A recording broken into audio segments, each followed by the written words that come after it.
sa panukalang budget ng Department of National Defense, sinagot ni Secretary Gilbert Teodoro ang patutsada ng China kaugnay sa West Philippine Sea. Yan ang ulat ni Daniel Manalastas. Hindi man sasabak sa gyera o direktang makikipag-away, pero ipaglalaban natin ang atin. Ganito ang tugon ni Defense Secretary Gilbert Teodoro sa patuloy na ginagawang panggigipit ng China sa West Philippine Sea. Bumuelta din siya sa patutsada ni Chinese Foreign Ministry spokesperson Wang Wenbin, kung saan nanawagan pa ito sa Pilipinas na tigilan ang panguudyok na gumawa ng gulo. Provocation na ba yun sa kanila?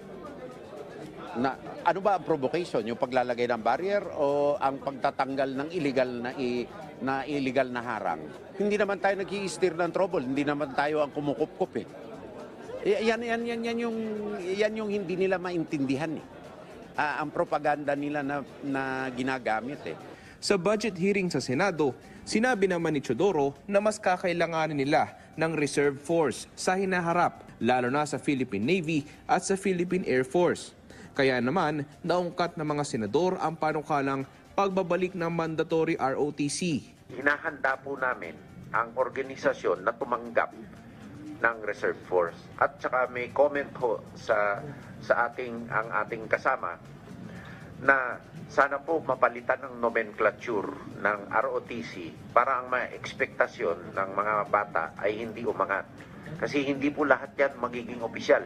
Kailangan ho may sundalo. Kaya gawin na lang ho mandatory military training na lang ho. Ngayon, we choose the best. Kasi po this is a truth. Ang nangyayari po kasi, ang nararamdaman ko po rito, kapag pinag-uusapan yung sa pension plan, lahat attentive. Pero pagdating sa mandatory ROTC, medyo malungkot eh. Sa budget hearing, naungkat din ng mga senador ang pagbaliktad ng testimonya ng dalawang aktivistang environmentalist sa isang press conference ng NTF-ELCAC. Ayon kay Senator Bato de la Rosa, dapat mas maging maingat sa susunod. Puna naman ni Senate President Juan Miguel Zubiri, minsan hindi maganda na inaanunsyo na NPA-free na ang isang lugar. Dahil minsan ay tumataktika umano ang mga ito para manggulo. May apela naman ang mga senador sa mga makakaliwang grupo.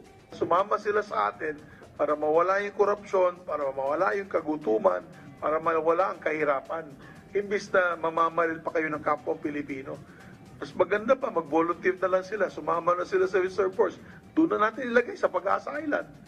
Di ba? Samahan nila yung mga mangingisda natin doon. Dapat mag-ROTC na sila. ROTC sila para makatulong. Di ba? Masyado tayong mabait, masyado tayong gentleman. Alam natin yan. Masyado tayong mapagbigay.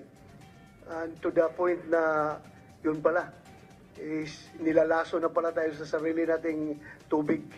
Yun pong nagde-declare tayo ng isang lugar na insurgency-free. Ginagawa po natin yun, Mr. Senate President. It is also to help the area, the region or the province para maka-attract rin ng mga investors. Daniel Manalastas para sa Bayan.